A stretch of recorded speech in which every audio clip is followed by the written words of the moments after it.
Here we go once again. Fastest hour in hockey. It's the Real Kipper and Bourne Show. We are live on Sportsnet, Sportsnet 590 The Fan, Sportsnet 960 in Calgary, Sportsnet 650 in Vancouver, and Sportsnet Plus.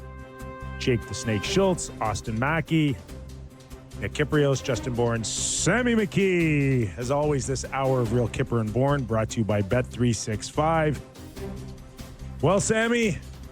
Oh, yes. Yeah. Right away to you, my friend. What did I do wrong? Well, you predicted pick's wrong. The Oilers in 5. Yeah, I was wrong. You're done. That's shocking. Shocking development here. Like Survivor, you're off the show. You now have to leave.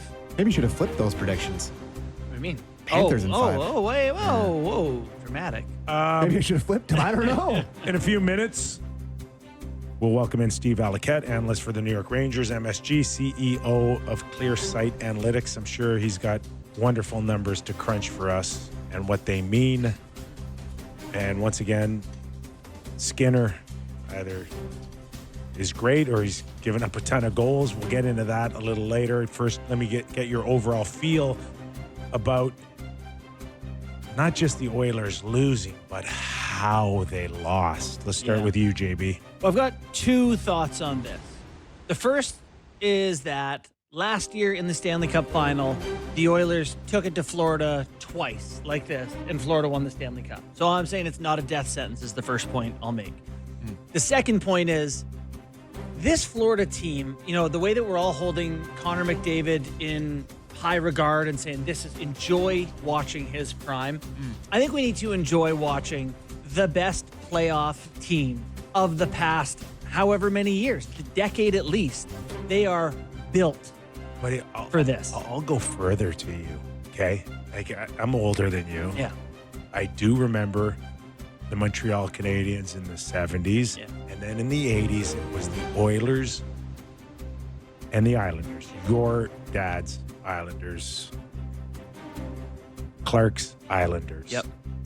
I'm not saying that I'm ready to compare this Florida team up against those, but I'd put them up with any other team that has won a Stanley Cup outside of the 3 I just mentioned. Wow.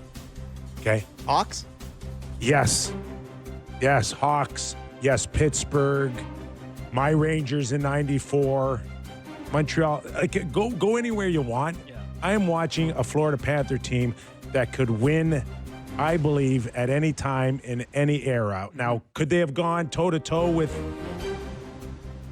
Trottier and Bossy's Islanders and Potvins? I don't know. I mean, I'd have to go into a deeper dive, but I don't think you could ever figure it out. I love this Florida Panther team because they can beat you so many ways. Yeah. I remember I've said it on the show too, Brian Burke's thing about, if you play 4 rounds, you're going to have to play 4 different ways, whether it's heavy or fast or skilled or whatever it may be. And they seem to be able to do it any different way. I think, again, I'm not saying that they're unbeatable, but what I am saying is when they're on, when they play their game, it's incredible to watch. Like this is they have now beat every team they've played in the playoffs by 4 goals in a single game in a series. Like there's been a game where the other team just can't handle them.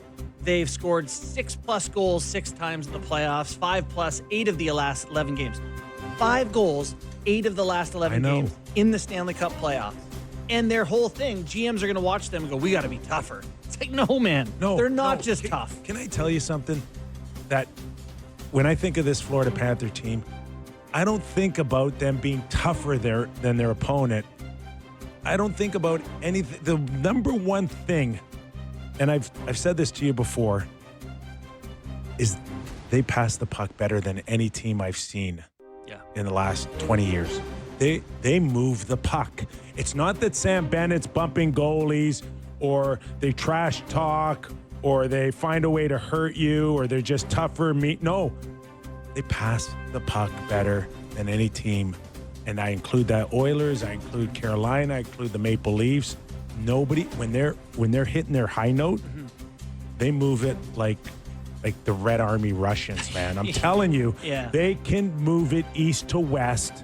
And they can make direct passes. They can rim it around. They could string 5 passes together before you can blink. Yeah. And it is fun to watch. That Ekblad goal last night where they pass it into the bumper, slip it to him backdoor. It was Globetrotters. It was a cherry on top for that game. You know, the fact that they're doing all this on top of being good defensively and being this physical, whatever. I am working on an article right now that'll probably come out tomorrow on what we're talking about here. That when this team is on, like what are GMs going to look at this team and take away from it? And I think a lot of lesser GMs are going to go, whoa, they're physical, they're mean, whatever. I think that's what some teams are going to do. But their best players are 200 feet players. Barkov, Reinhart, these guys, you know, Marchand, go through the list. They play the whole ice. They're physical. They use each other. It really is. I'm not saying the series is over. I'm saying when that team is on, it is something to behold. No, what you're saying is when they're on, they are unbeatable. Yeah. That's what you're saying. Last night made me feel a lot better about Game 7. The Leafs. Yeah. You know, I'm like, oh, they can do that to the Oilers too, eh? That's enjoyable. I enjoyed that. That makes, as a selfish Leaf fan, it made me feel a little bit better. Yeah. Just to add to your point is that what teams really need to understand when they watch Florida is that, and just to add to your point, that they could start with Barkov and they can work their way down to the fourth line. And the gap between 1 and 4 is as narrow as anything you'll find. Whereas when you go to... I'd argue 1 and 3. Okay. Like Gadjevich, Greer, No. Okay, they're not as talented, but that fourth line, they come at you. Yeah. Like it's relentless. Right. From 1 to 4, the forecheck, the time and space that they take away from you is relentless. It keeps coming. And, you know, we cover the Leafs closer to as close as anybody out there. Yeah. And that's not the Leafs. The drop off between 1, 2, 3, and 4 is significant. He dropped Kelly Yarncroc onto that Florida team. It's like last night. Okay, you go through Oilers 1 to 4, and the drop off was significant by the time you got to Kapanen and Brown, and those guys can come back and play well again. Yep. But the gap between the lines last night for Edmonton and the drop off of energy and pushback and all of it, night and day compared to Florida. We got to get a Valley, but I will say, I have to step in and be the one to say this. Being, $20 million over the cap helps your depth. And taxes. No, right? but like the Leafs were what were they? Taxes too, Sam. You're on a roll. They were barely over the cap, so their worst guys are worse because they're not making as much. You know what? That's not a bad point. It's a fair point. And one worth noting. But Gary would scream at me if I dare think bring they're that up. Change it. It sounds like the next CBA there will be some sort of playoff cap. Anyway. Let's go to Steve Alacat, who can tell us all the numbers on state taxes and over.